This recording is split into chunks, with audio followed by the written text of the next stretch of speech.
Ah! Ah! On dirait que vous oubliez là. Ah! Alors, une femme met au monde un garçon. Et tellement le garçon est beau qu'aucune fille, aucune femme ne peut voir l'enfant sans vouloir lui faire des câlins et des bises. Alors, toutes les filles du village s'allient pour venir faire des câlins et des bises à l'enfant. Toutes les femmes du village s'allient pour venir faire des câlins et des bises. Toutes les vieilles femmes du village s'allient pour venir faire des câlins et des bises. Toutes les femmes des villages voisins s'allient pour venir faire des câlins. Alors la maman de l'enfant se met dans une colère de jalousie terrible. Et elle construit une grande maison et prend l'enfant qu'elle l'enferme à l'intérieur et décide qu'aucune femme ne verra encore son enfant. Alors chaque matin, la femme se lève, elle va au marché, elle achète tous les cadeaux du monde possible, des jouets pour son enfant. Les enfants, citez-moi les jouets que vous connaissez là. Oui, c'est quoi les jouets? La voiture télécommandée. Et quoi? Avion. Vélo. C'est quoi encore? Hein? Voiture. Ah, vous jouez à une voiture seulement. Et quoi encore? C'est quoi? Hein? Le Nintendo. Ah, le Nintendo aussi, c'est un jeu aussi.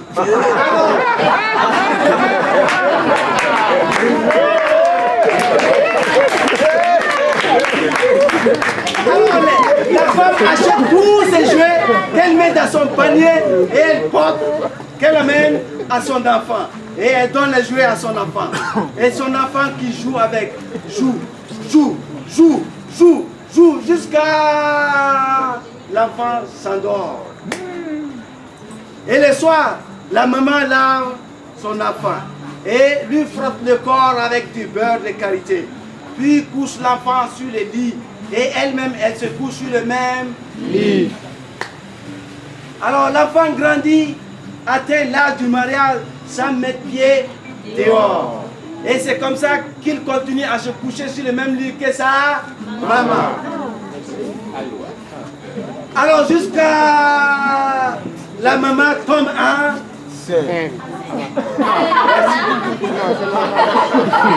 Et c'est comme ça que la maman tombe enceinte. Alors Dieu, pour délivrer l'enfant de cette situation incestueuse, Dieu l'envoie un esprit. Et l'esprit se transforme en une jeune fille et croise la maman sur la route du marché. Merci beaucoup. Et la fille se présente à la maman. Maman, je m'appelle Hakiafé. Maman, pardonnez, je vais vous aider à porter le panier. Et la femme dit, non, je peux porter mon panier. Et tellement Hakiafé est gentil, la maman, elle ne pouvait pas refuser et elle remet le panier à Hakiafé. Merci. Et les deux se suivent et arrivent devant la grande maison. Et Hakiafé demande à déposer le panier dans la maison. Et la maman accepte. Hakiafé rentre dans la maison. Et Hakiafé demande à passer la nuit dans la maison pour que le lendemain matin, elle puisse accompagner la maman au marché. Et la maman accepte. Le lendemain matin, quand la maman voulait aller au marché, elle demande à Hakiafé de venir l'accompagner. Et Hakiafé dit, maman, laissez que je vais rester à la maison. Et d'ici votre retour, j'aurai déjà puisé l'eau. Et puis, préparer, laver les assiettes. Et faites tout. Vous, il ne vous restera plus qu'à vous laver, à manger et à dormir. Ah, la maman dit, mais ça c'est une bonne idée. Ah oui, d'accord. Donc tu peux rester. Et c'est comme ça que la maman s'en va au marché et laisse Hakiafé dans la grande maison. Et après que la maman soit partie, Hakiafé sort de la maison et elle rentre dans la forêt. Elle appelle ses camarades esprits. Merci. Et ses camarades esprits se transforment en des jeunes filles. Et Hakiafé dit, venez voir mon mari.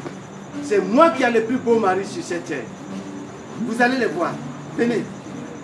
Et un groupe de filles accompagne Hakiafé et elles arrivent devant la grande porte de la maison. Et Hakiafé dit, ah, si vous restez comme ça là, mon mari ne va jamais sortir. Je propose que vous vous transformez en des mouches et accrochez-vous autour de la porte comme ça. Comme ça, je vais aller puiser de l'eau. Quand je vais venir, je vais l'appeler, il va venir m'aider à décharger. Et vous allez le voir. Il est le plus beau mari. Et c'est comme ça que les camarades de Hakiafé se transforment en des mouches. Et vous, elles s'accrochent autour de la porte. Et Hakiafé va puiser l'eau. Elle revient. Et elle s'arrête devant la porte. Elle appelle. Yaoui Lala. Et c'est ce jour qu'on a entendu le nom du garçon. Et lui aussi il répond à l'intérieur. Hey yo! Viens m'aider à décharger mon canari. Hein? Yaoui Lala. Hey! Toi là! C'est quoi ça? Depuis que tu es venu ici là, tu m'as déjà vu dehors. Hein? Moi je ne sors pas. Hein? C'est quoi ça?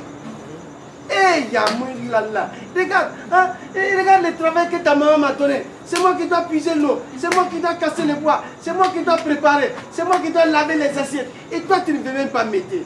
Ah, hey, Yamoui Lala, viens m'aider à décharger les canaris. Hein. Faut faire vite. Et Yamoui Lala, il sort de sa chambre, il vient devant la porte et il reste à l'intérieur. Il sort ses bras comme ça pour aider Hakiafé à descendre le canari. Et comme ça, et les camarades de Hakiafé crient. Oh, Hakiafé, ton mari est beau. Hakiafé, ton mari est beau. Et Hakiafé, ton mari est beau. Et Hakiafé aussi dit, oui, Yaoui Lala, viens au milieu de les camarades. Elles vont te voir. Yaoui Lala, viens au milieu de les camarades. Elles vont te voir. Et Yaoui Lala, il se met dans une colère terrible. Depuis qu'il est né, il n'est jamais venu dehors. La première fois qu'il vient devant la porte, on l'accuse qu'il a une femme. Et il se met dans une colère encore plus terrible. Il rentre dans la chambre et il attend devant la porte. Et Yaoui Lala, viens dehors. Yaoui Lala, au 5 ans. Et Yaoui Lala, viens au milieu de mes camarades. Elles vont te voir. Et Yaoui Lala. Hein? Yaoui Lala ne supporte plus ces appels-là. Il rentre encore dans une colère plus terrible qu'avant.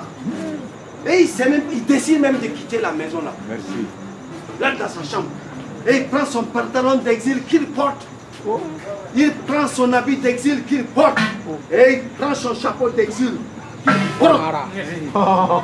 Et il prend ses chaussures d'exil qu'il porte. Il prend encore l'autre qu'il porte. Et il sort de la maison. Il saute sur son cheval d'exil. Et il commence à galoper.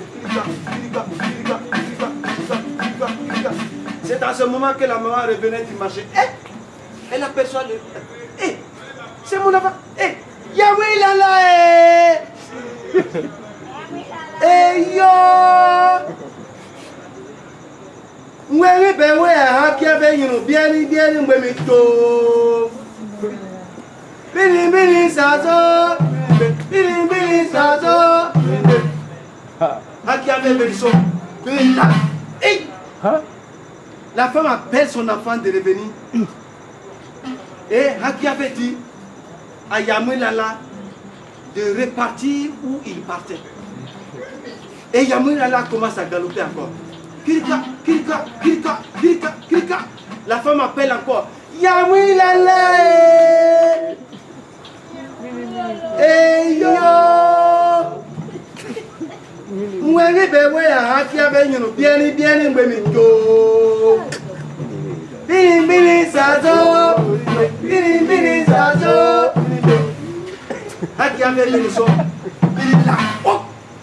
Hey, les gens du village disent oh, hey, les braves allaient la sauter, sauter, sauter, sauter. Venez aider la femme à appeler son enfant. Hein? Sinon, l'enfant va passer. Et pour l'aider, saisissez la gorge de la fille là. Pour que quand la femme appelle, qu'elle ne puisse pas répondre. Et les braves allaient viennent comme ça. Ils viennent comme ça. Ils saisissent la gorge de Han qui a fait. On dit madame, appelle ton enfant, tu ne vois pas qu'il s'éloigne, non? Hein?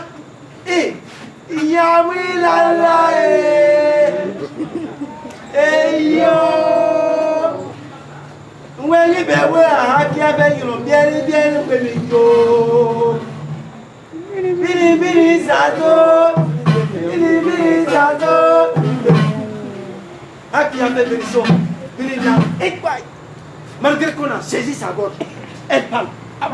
On dit hey, assommez-la. Si les va continuer à parler, et les bras valent, pourquoi assomme Haki a fait qu'il tombe raide, mort. On dit, madame, avec ton enfant, tu vois pas qu'il sort du village, non? Yamoui lala, yo. Oui, mais oui, Haki a fait une bien, bien, yo. Bini, bini, sazo. Bini sazo. Haki a fait bénédiction. Malgré qu'elle est assommée, enterrée. Assommée. Elle parle. Oh, on dit hey, enterrez le corps. Voilà, c'est mieux. Sinon, elle va continuer à parler. Et les bras valident enterrent le corps.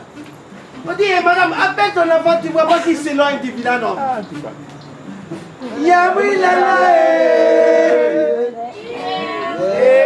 yo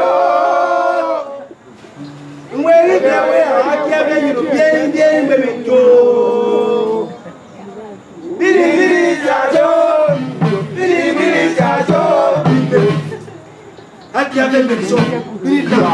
Oh, malgré qu'elle a tiré, sa voix sort de la tombe. Et oh, tous les gens du village se sont dispersés. Et c'est à ce moment que la femme jette son panier et elle poursuit son enfant. Et son enfant qui galope et prend la direction du fleuve. Kirka, kirka, kirka, kirka, kirka, kirka, kirka. L'enfant atteint le fleuve et il saute dans le fleuve comme ça. Ouh. Sa maman aussi vient se jeter dedans. Ouh. Et le cheval se transforme en cheval de mer. Et les deux se transforment en hippopotame mâle et hippopotame femelle. Oh. Et c'est depuis ce jour que quand l'hippopotame femelle met son petit au monde, et elle le prend et va le cacher loin des autres hippopotames. Et c'est depuis ce temps chez nous aussi que lorsqu'une femme met un garçon au monde, c'est la fille d'une autre femme qui vient se marier à ce garçon. Et jamais une femme n'a marié son fils. Merci beaucoup. Applaudissez très très fort pour vous mettre cette histoire.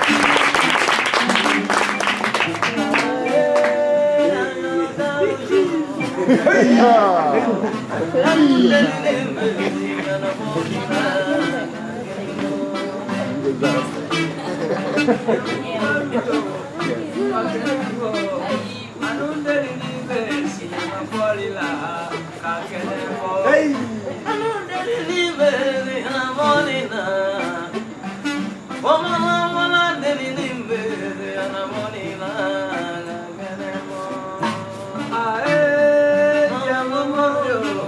Again.